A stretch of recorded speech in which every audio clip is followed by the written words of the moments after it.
Oke, jumpa lagi di Opini Budiman. Tahapan pemilu serentak menuju 14 Februari 2024 terus bergerak. Pasangan calon presiden dan calon wakil presiden pun mulai nampak, peta politik mulai kelihatan. Diawali dengan deklarasi pasangan Anies Baswedan, Muhaimin Iskandar, dan kemudian disusul pasangan Ganjar Pranowo, Mahfud MD. Peta politik kemudian kian jelas dan kian terang. Memang publik masih menantikan dalam beberapa hari mendatang, minimal terlambat sampai 25 Oktober, siapa yang akan mendampingi calon presiden dari Prabowo Subianto. Calon wakil presidennya masih menjadi perdebatan di kalangan pimpinan partai politik yang tergabung dalam Koalisi Indonesia Maju. Memang lewat putusan yang kontroversial dari Mahkamah Konstitusi, MK telah membukakan pintu bagi kepala daerah, bagi pimpinan daerah yang terpilih melalui pemilihan umum dan masih berusia di bawah 40 tahun untuk bisa menjadi capres atau cawapres.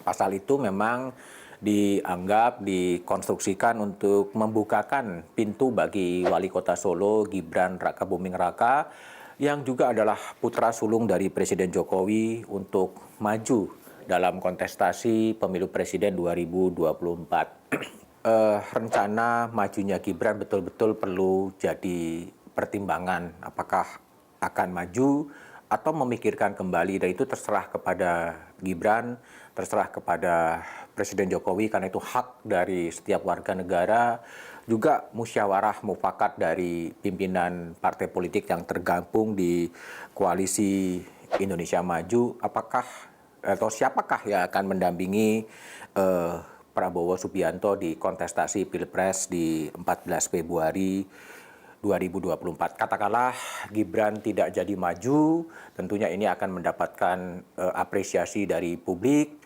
karena jalan politik dari Gibran masih sangat-sangat panjang. Gibran masih bisa menempuh jalur di Gubernur Jakarta, bisa menempuh di Gubernur Jawa Tengah, atau punya karir-karir politik yang lebih panjang. Tapi sepenuhnya terserah kepada Gibran karena itu adalah hak politik dari Gibran yang pintunya sudah dibuka oleh Mahkamah Konstitusi.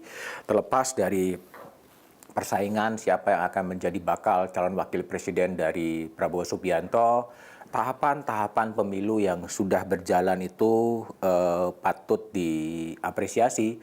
Namun jangan lupa juga dengan masalah-masalah yang sifatnya lebih teknis ya. Teknis itu menyangkut kepada daftar calon tetap, menyangkut kepada soal kotak suara, menyangkut soal surat suara, itu harus bisa dipastikan, ya harus bisa dipastikan sampai kepada TPS di 14 Februari 2024, karena pengadaan pencetakan surat suara juga kelihatannya masih harus menunggu DCT, masih harus menunggu lelang dan lain sebagainya, dan itu harus dipertimbangkan sampai kepada hari H sudah berada di TPS. Ada problem teknis, tetapi juga ada problem daging yang memang harus dijawab oleh capres atau cawapres untuk menjawab soal problem-problem kebangsaan, problem-problem masyarakat di tahun 2024 yang ditandai dengan El Nino yang berkepanjangan, yang bisa menciptakan kondisi gangguan iklim yang luar biasa, dan itu bisa mengganggu pasokan pangan dan ketersediaan energi. Perang yang tidak kunjung berakhir itu bisa mendongkrak harga minyak dunia menjadi lebih tinggi, dan itu bisa memberatkan dan memperlambat ekonomi. Adalah sebuah fakta, dunia ini memang sedang porak-poranda, tatanan internasional juga lagi bermasalah besar. Terbukti PBB juga belum bisa mengatasi perang di Ukraina, perang antara Soviet dan Ukraina yang juga belum bisa terselesaikan. Nah, dalam buku yang terbaru yang ditulis oleh Romo Profesor Frans Magni Suseno dalam buku Iman dalam Tantangan yang terbit di tahun 2024, yang diterbitkan oleh penerbit buku Kompas, Romo Magnis setidaknya mengidentifikasi 5 masalah global. Yang pertama adalah krisis demokrasi. Di berbagai belahan dunia, demokrasi sedang dipersoalkan, demokrasi sedang terancam. Yang kedua adalah soal ekstremisme ideologis dan agamis. Itu adalah tantangan-tantangan di berbagai belahan dunia yang sedang mengemuka dan bisa menjadi ancaman terhadap dunia ini. Yang ketiga adalah kapitalisme dan ancaman kelaparan. Itu adalah fakta yang terjadi, ya. Kapitalisme, ketamakan dari negara atau siapapun mempercepat terjadinya kesenjangan sosial dan ekonomi, dan dampaknya banyak sekali terjadi kekurangan makan dan kelaparan di sebelah tempat. Yang lain yang juga perlu diantisipasi adalah keambrukan lingkungan hidup. Ini terjadi di berbagai tempat dan ini tentunya harus mendapatkan perhatian. Selain apa yang disebut sebagai artificial intelligence, dalam bahasa Romo Magnis disebut sebagai algoritma kematian. Artinya tren disrupsi digital, Internet of Things, machine learning, artificial intelligence itu betul-betul harus menjadi perhatian dari calon presiden dan calon wakil presiden untuk bagaimana bangsa ini mengadres persoalan-persoalan mendasar yang sedang terjadi. Di dalam negeri, isu korupsi, isu kolusi, isu nepotisme menjadi tantangan yang belum bisa diselesaikan.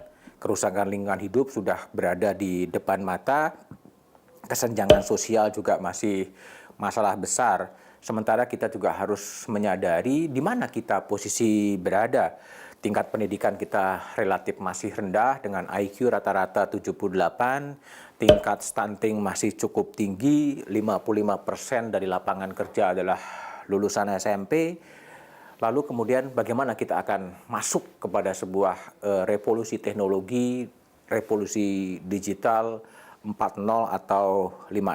Nah, inilah tantangan-tantangan bangsa, tantangan-tantangan di masyarakat yang harus diadres oleh calon presiden dan calon wakil presiden untuk menjawab persoalan-persoalan bangsa, bukan hanya sekedar mendapatkan elektoral dari pemilik suara rakyat, tapi juga menyelesaikan problem-problem kemasyarakatan.